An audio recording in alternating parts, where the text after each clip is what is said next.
So the team goes on a 4-game win streak. They go to Seattle and can't get it done. Hawks lose 3-2 in a shootout to the Seattle Kraken. They do get the consolation point, but you didn't get the win. That's the sad part.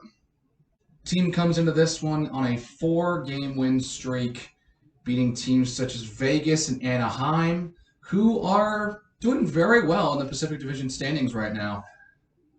And they go to play the last place team in said division and lose. So let's talk about the game and jump straight to the second period, where we have the game's first goal. Pretty much, we're over halfway through the game, and neither team has been able to solve either Marc-Andre Fleury or Philipp Grubauer until about 12 minutes into the game, where Ryan Donato comes on in to the Hawks zone with a Kraken rush. But Erik Gustafsson, lays himself out, gets the stick on there, disrupts the play. He's able to pick it up and get a nice lead pass to Dominik Kubalik, who gets another breakaway. He scored against Montreal on a breakaway to open the scoring. And he does it again here, beating Philipp Grubauer to get the Hawks onto the board. It's Dominik Kubalik's 9th of the year. This play almost seemed like kind of deja vu in a way. From that goal against Montreal that he broke his scoreless streak against. And then with about 5 minutes to go in the second, Gustafsson tries to clear it and can't do so, can't get it past Adam Larsson.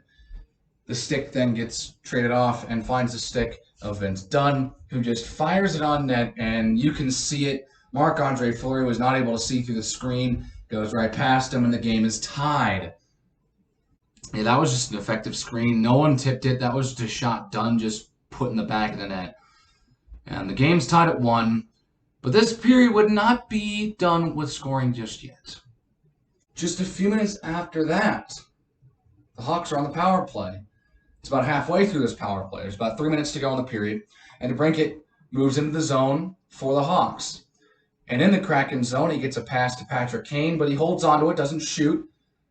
He passed it right to the stick of Kubalik, who can't bury it. And Grubauer makes the play, but it squirts out by the side of him, and guess who's right behind the net to come in and just put it in the back of the net? It's Brandon Hagel. It's 2-1 Hawks. His 10th of the season. He's in double digits. And that's just a good play to have that man open as that puck goes on the side of the net, and he's able to bury it. See, unfortunately, a couple minutes into the third period, it's an odd man rush for Ryan Donato and Mason Appleton. The only defender back is Caleb Jones.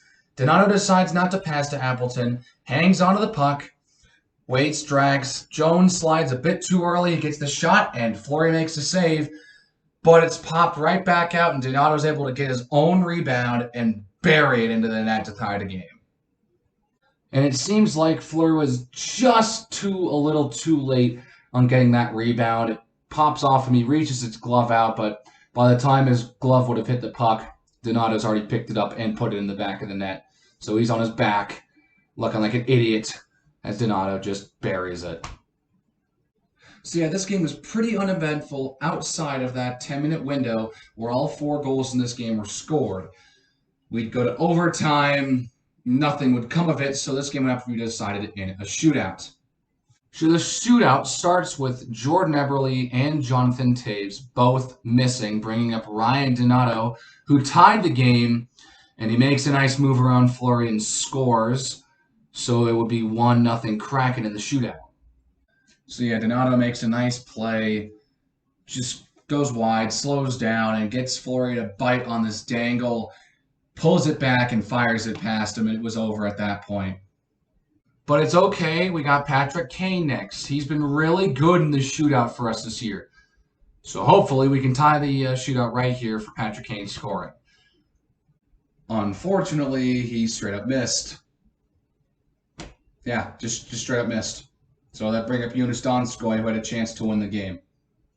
Well, I can make a case for Marc-Andre Fleury not being able to save the Ryan Donato shot. It was a great move, and he bit. The one against Donskoy is just bad. How do you let that up? It wasn't even like he just straight up took the puck, slowed for like a second, but then he just pretty much was just coasting right in. 1, 2, 3, up and past him. I don't know how you let that in if you're Marc-Andre Fleury. You shouldn't be letting those in the shootout, especially when the game is on the line like this. And Donskoy scores to end the game, and the Kraken win their first ever game in extra time, both overtime and shootout. They had lost the previous 4, and well, that's just how things go sometimes. And honestly, it really sucks for the Hawks to be the victim of the first extra frame loss against the Kraken, but we have not had good luck against both the Knights, and it looks like who knows if we're going to have good luck against the Kraken. But so far, we've sucked against the Knights, so yeah, this is just rough. That's just, I don't know what else to say. It's just a bad loss. But yeah, I just don't get it. The Hawks, coming into this game, are on a 4-game winning streak, including a win on the road against Vegas, and they can't get it done. They can't get the job done in extra time. Nothing. They just can't get. They get the pity point. That's all they get. It's frustrating because just when the team looks like they're going to be rebounding on an upswing, they just shut out the Ducks. They go into Seattle and can't get the job done. And now with the game against Edmonton, they've got a nice little break here, thankfully, before home and home with the Wild. Oh boy, that is going to be an interesting game. Or those are going to be interesting games because, the Wild are doing pretty good this year, haven't you realized? Fortunately, the Hawks have not had to play them yet, so they'll play them here twice. 2 of the 4 games will be out of the way there for these next 2, so if they can get one of those 2 wins, that's going to be big.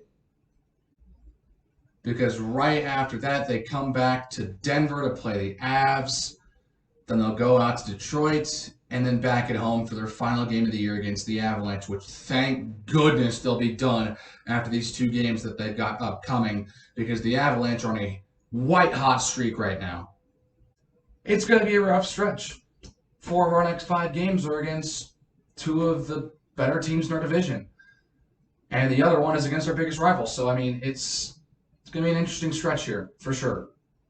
Hopefully, the fact they lost to the Kraken is not foreshadowing another really bad slump. Anyways, that's going to do it for this one. If you like this video, please give it a like. Consider hitting that subscribe button for more reactions, and I will see you guys in the next one. Take care.